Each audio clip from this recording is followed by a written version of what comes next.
اعوذ باللہ من الشیطان الرجیم بسم اللہ الرحمن الرحیم الحمد للہ رب العالمین وصلی اللہ علی محمد وآلہ الطاہرین اللہم صل علی محمد وآل محمد وعجل فرجہ۔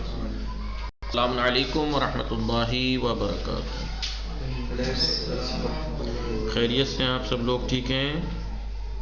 الحمدللہ۔ ہماری گفتگو چل رہی تھی کس چیز کے بارے میں؟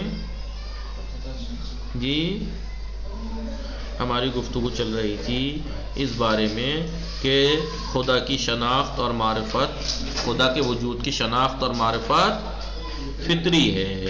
فطری ہے کا کیا مطلب ہے؟ جی فطری ہے یعنی کیا مطلب؟ چار نظریات پیش کیے۔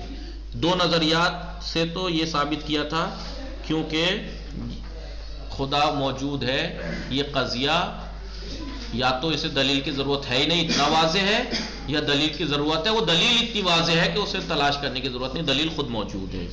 ٹھیک ہے، تو ان دونوں کو اگر ہم دیکھا جائے تو اس دونوں دلیل کی بنیاد پر کہ جملہ اتنا واضح ہے یا فطری ہے، اس کا مطلب یہ نہیں ہے کہ کوئی مخالف نہ ہوگا، اس جیسے ملحد وغیرہ۔ اب یا آپ یہ کہیں ملحد وغیرہ یا شکاکان جو خدا کے وجود میں شک رکھتے ہیں، انہیں دیکھ کے آپ یہ کہیں اس کا مطلب خدا وجود رکھتا ہے، یہ جو انہوں نے کہا ہے فطری ہے اور واضح ہے، یہ غلط کہا انہوں نے۔ نہیں، اس کے واضح اور فطری ہونے پہ کوئی نقص نہیں پیش آئے گا، کیونکہ بہت سے لوگ بالکل سامنے کی چیز کا انکار کر دیتے ہیں۔ تو بالکل سامنے کی چیز کا انکار کرنے کا مطلب یہ تھوڑے ہے کہ وہ سامنے کی چیز سامنے کی نہ رہی، واضح نہیں رہی۔ نتیجہ یہ ہوا کہ ملحدوں کا اور شکاکان کا وجود کوئی نقص پیش نہیں کرتا ان کے فطری ہونے کو۔ اور دوسرا، جیسا کہ ہم نے کہا، خدا کے وجود کی اعتقاد اور معرفت جو ہے وہ فطری ہے۔ جی کبھی کبھی انسان دنیا سے محبت اور الفت کی وجہ سے وہ جو پردے ہیں وہ پوشیدہ ہو جاتے ہیں۔ جی فطرت کا چراغ کم ہو جاتا ہے، روشنی دم کا، اور پھر جب مصیبت پڑتی ہے تو پھر بولیے، ہاں جیسے آپ نے دیکھا ہوگا کشتی کی میں نے مثال دی، یا فرعون دنیا میں آ کے گھمنڈ، غرور، تکبر، مال، دولت، شہرت، ان سب میں اتنا پڑھ کے ظلم و ستم کر کے وہ فطرت کو بھول گیا تھا، لیکن جیسے یہ پردے ہٹے تو کیا آمنت بموسیٰ، آمنت برب موسیٰ و ہارون۔ تو بہت سے لوگوں نے کہا کہ اس نے زبان سے تھوڑا ہی کہا تھا، اس کے اندر سے اس کی آواز، اس کی دل کی روح کی آواز تھی وہ۔ جی جب انسان مصیبت میں پڑتا ہے تو سب اس وجہ سے خدا یابی کا فطری ہونا عقلی استدلال کا بیہودہ ہونے کا سبب نہیں ہے، اور نہ ہی ایسے استدلال کے صحیح نہ ہونے کے اوپر کوئی وجہ بنتا ہے۔ اب یہ نہیں، اب دوسری وجہ یہ بھی کہ آپ یہ سوچیں کہ چلیے ہم نے مان لیا خدا کے وجود کی شناخت اور معرفت واضح اور روشن ہے، تو پھر علماء نے پھر دلیلیں کیوں دی اس کے اوپر، خدا کے وجود کی معرفت اور شناخت کے اوپر؟ بھائی جب واضح اور فطری ہے تو دلیلیں کیوں؟ علماء نے کیا کیا ہے؟ ایک طرف تو یہ ثابت کیا ہے کہ خدا کے شناخت، وجود کی شناخت اور معرفت فطری ہے، دوسری طرف یقینی دلیلیں بھی اس کے لیے پیش کر رہے ہیں۔ جی تو یہ اس کے واضح ہونے پر کوئی نقصان نہیں ہے تو، اور یقین کے لیے ایسا کیا ہے تاکہ اور اچھے سے یقین ہو جائے آپ کو کہ خدا کے وجود کی معرفت واجب ہے۔ آئیے خدا یابی، اب یہ تو عقل سے باتیں کہہ دی، آپ قرآن سے ثابت کریں گے کہ خدا یابی فطری چیز ہے۔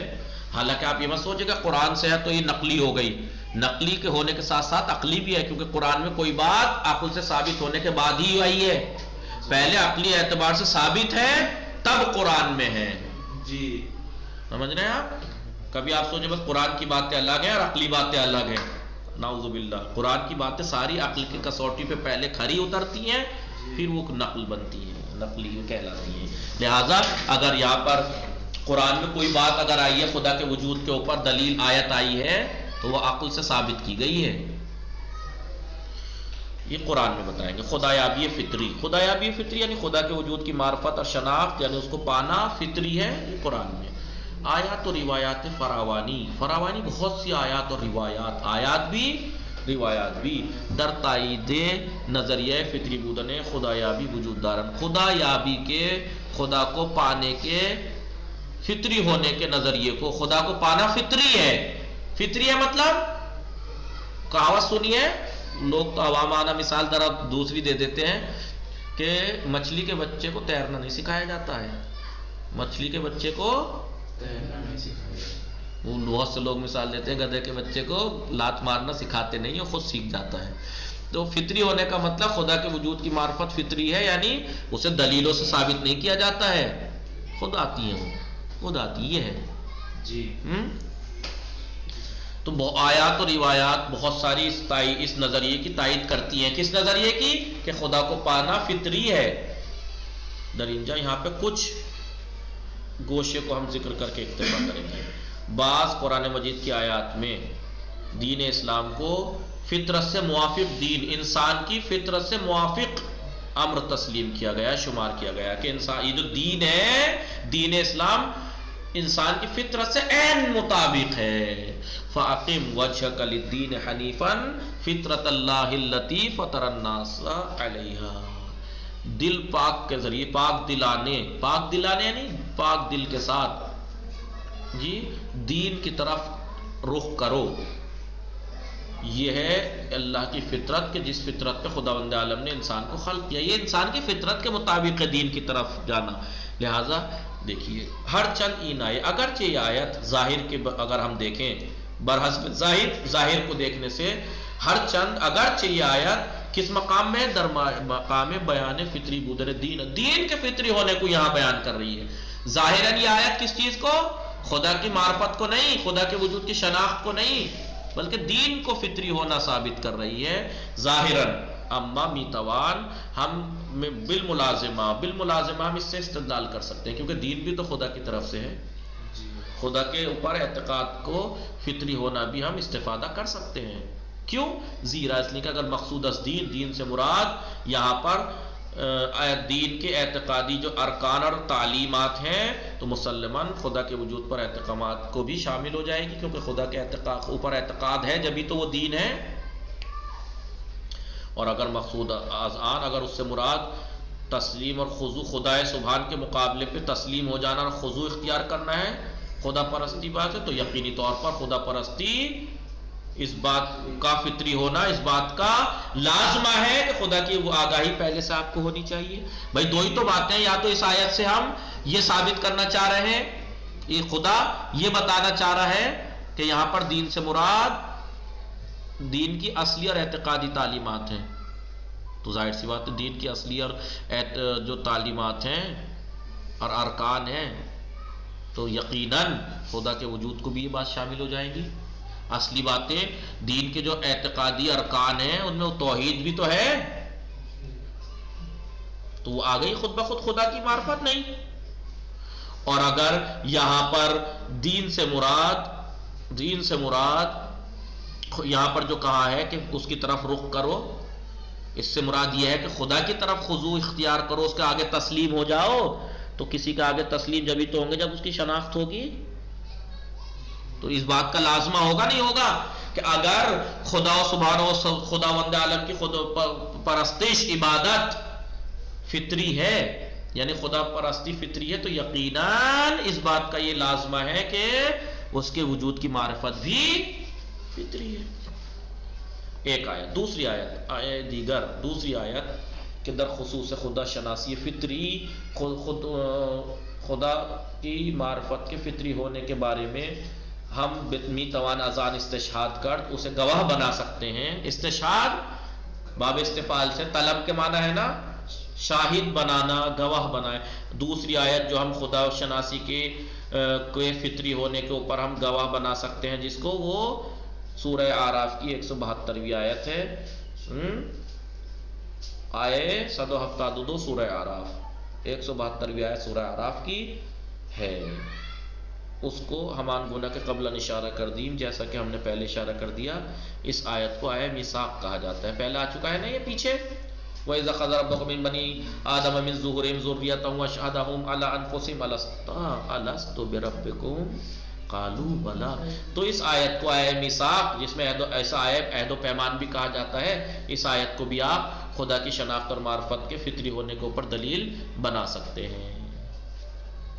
یہ خدا نے کیسے، وہ یاد کیجئے اس وقت کہ تمہارے پروردگار نے فرزندان آدم کے پیچھے سے، پشت سے اور ان کی ذریت سے عہد و پیمان لیا، اور اپنے خدائی پہ اس نے اسے گواہ، ان لوگوں کو، انسانوں کو گواہ بنایا. کیا میں تمہارا پروردگار نہیں ہوں؟ کیا گواہ بنایا؟ کیا میں تمہارا پروردگار نہیں ہوں؟ تو ان سب نے کہا ہاں، ہم گواہی دی ہم نے. تو اب یہ کہہ رہے ہیں مضمون الہی، اس آیت کا جو مضمون ہے بہت سنگین اور گہرا ہے. واضح اسی وجہ سے مفسروں نے اپنی تفسیر میں اختلاف نظر کیا ہے، یعنی نظریات میں اختلاف ہے. حتیٰ کہ گروہ نے، علماء کے ایک گروہ نے اس کو آیات متشابہ میں سے مانا ہے. یہ ان آیات میں سے جو متشابہ، جن کا مطلب معصومی نہیں سمجھ سکتے، ہمیں نہیں سمجھ میں آئے گا. باہر اس کے باوجود میتوان ہم یہ کہہ سکتے ہیں کہ اس آیت سے اجمالی طور پر دریافت ہم یہ کر سکتے ہیں کہ خداوند عالم نے آفرینش کے خلقت کے ایک مرحلے میں تمام انسانوں سے، جی، آغاز سے لے کے قیامت تک کے لیے ان کے اوپر زمین، جی، حاضر کر دیا تھا. زمین پہ آنے سے پہلے، زمین پہ قدم پا بر عرصہ خاک می نہا، جس سے پہلے کہ انسان زمین پر قدم رکھے، اس سے پہلے ہی خدا نے آغاز سے لے کے، ابتدا سے لے کے قیامت تک ان کو حاضر کیا ان کے سامنے، اور انہیں اپنے انسانوں کو اپنے اوپر گواہ بنایا. وہ از آنان، اور لوگوں سے، انسانوں سے بر ربوبیت خیش، اپنی ربوبیت کے اوپر اقرار لے لیا ہے. اس سے اجمالی طور سے اتنا تو سمجھ میں آ رہا ہے نہیں آ رہا ہے؟ وہ ہدف عظیم اقرار آن بود، اور اس اقرار لینے کا ہدف اور مقصد یہ تھا کہ کافر اور مشرک قیامت میں یہ دعویٰ نہ کریں کہ ہم تو بے خبر تھے، جاہل تھے، ہم نے، ہماری کیا غلطی، اللہ تو ہمیں جہنم میں کیوں ڈال رہا ہے، ہم کافر تھے تو ہمیں تو پتہ ہی نہیں تھا کہ تو ہے. تو یہ گواہ اس لیے بنا دیا پہلے ہی تاکہ وہ قیامت میں، کیونکہ بھائی ابھی تو ہم بھول رہے ہیں فطرت کو، انسان یہاں کے کافر ہو جاتے ہیں، یہ ہو جاتے ہیں، روح نہیں بھولی ہے، قیامت تو سب پہ یاد رہے گا اسے، کیونکہ یہ عالم مادہ ہے. جیسے ہی عالم اس میں جائے گا پھر وہ باتیں یاد آئیں گی. تو اب وہاں پہ کوئی کافر اٹھ کے بہانہ نہ، دعویٰ نہ کرنے لگے، بہانہ نہ لانے لگے. اس لیے خدا نے پہلے ہی وعدہ لے لیا ہے تاکہ کوئی بعد میں بہانہ پیش نہ کر سکے کہ تمام مشرکان اور کافر قیامت میں بے خبری اور جہل کے مدعی نہ ہو جائیں کہ ہم دعویٰ کرنے لگے ہم تو جاہل تھے، بے خبر تھے. بہر تقدیر کوئی بھی فرض مان لیجئے، یہ دیکھیے کہ کسانی کے فطری بودن خداوند را، وہ لوگ کہ جو خداوند عالم کے وجود کی معرفت کو، فطری ہونے کو اس معنی میں بیان کرتے ہیں کہ بے معنی مواجہ انسان با خدا، کہ انسان خدا سے سامنے آیا ہے عالم طبیعت میں آنے سے پہلے. آنے کا مطلب یہ نہیں ہے کہ ابھی آپ سوچیں اس نے خدا کو دیکھا ہے، خدا نہ کبھی دیکھا گیا، نہ دیکھا ہے، نہ دیکھا جائے گا، یعنی اس کے جلووں کو دیکھا ہے اس نے عالم طبیعت میں آنے سے پہلے. تو اس کے لیے ہم اس آیت سے ہم تمسک کر سکتے ہیں اور کو اپنے مدعا پر دلیل بنا سکتے ہیں اس آیت کو کہ خدا کی معرفت اور شناخت فطری ہے، کیونکہ خدا نے پہلے ہی عالم ارواح میں اپنی ربوبیت ثابت کر کے دعویٰ لے لیا ہے. وہ دعویٰ کرنے، وعدہ، عہد و پیمان لیا ہے. تو اس آیت سے بھی ہم ثابت کر سکتے ہیں. برخی از مفسران و محققان نیز معتقدان، بعض مفسر اور تحقیق نگار لوگ اس بات کا اعتقاد رکھتے ہیں کہ یہ آیت بعض زبانیں نمادین مثال کے طور پر بیان کی گئی ہے. ایسی کوئی حقیقت نہیں ہے کہ عالم ارواح، یہ مثال کے طور پر اس حقیقت کو بیان کرنے کے لیے کہ تمام انسان ایک طرح سے شخصی پرسنل معرفت خدا سے، کلی نہیں، شخصی اور حضوری نہ کہ حصولی خدا کی معرفت رکھتے ہیں. نہ یہ کہ یہ تو صرف ایک ضرب المثل کے طور پر کہہ دیا خدا نے خلقت سے پہلے تم سے وعدہ لے لیا ہے، یہ تو مثال کے طور پر، تشبیہ کے طور پر کہہ دیا ہے. نہیں تو اس کا مطلب یہ ہے خدا نے خلقت سے پہلے تمہیں اپنے اقرار لے لیا، یعنی تمہارے اندر کل شخص یہ معرفت رکھ دی ہے اس نے، اور علم حصولی نہیں، حضوری تمہارے پاس ہے خدا کے وجود سے. وَذَانْجَا کے چنین معرفتی، اور کیونکہ یہ معرفت خطا پذیر نہیں ہوتی ایسی معرفت جو شخصی ہو اور حضوری ہو، لہذا کوئی عذر بہانہ یا کوئی شک کا بہانہ یا الحاد کا بہانہ باقی رہ نہیں جاتا. ہم چنین اسی طریقے سے متعدد آیات قرآن مجید میں اس حقیقت کو بیان کرنے والی ہیں کہ جب انسان بحرانی مصیبت کی مقام شرائط میں گر جاتا ہے، ایسے سخت شرائط میں گر جاتا ہے اور ایسے مقام پہ گر جاتا ہے جو بہت زیادہ سخت ہیں، تو کیا کرتا ہے؟ خدرہ درچر قدمی مرگ می یابد. اور جب وہ اپنے آپ کو موت سے چند قدم پہ دور پاتا ہے، یعنی موت کے بالکل قریب پاتا ہے، اور اس کی امید تمام مادی اسباب سے قطع ہو جاتی ہے، ٹوٹ جاتی ہے، تو اس کی فطری معرفت جو پوشیدہ ہے، خفتے ہو گئی ہے، چھپ گئی ہے، پوشیدہ ہو گئی ہے، در ان کے جانش اس کی جان کی، اس کی روح کی گہرائی میں بیدار ہو جاتی ہے، اور پھر وہ اخلاص کے ساتھ پھر خدا کو پکارتا ہے.